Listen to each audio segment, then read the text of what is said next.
在我们的东南东方，大约1000公里左右的海面上。那这边有一个热带性低气压，是今天早上8点的时候形成的。那它预计的行进方向上来讲，会往巴士海峡上来前进。16号到17号之间，它的路径呢稍微略微往偏西北西的方向上接近台湾地区，之后在17号之后呢，才逐渐的往南调。那礼拜6的时候，它的环流会开始接近。那可以看到影响到我们的地区，特别是主要的影响就是竹苗以北到我们的东半部地区，也就礼拜天到礼拜1这段时间呢，热带性低气压带来的水汽呢，还会加上东北季风的吹拂所以影响上来讲是比较剧烈。可以看到全台都有降雨的几率。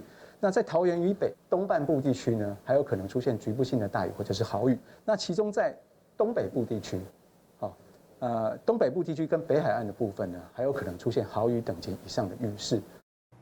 继续要关心的是，在强震过后。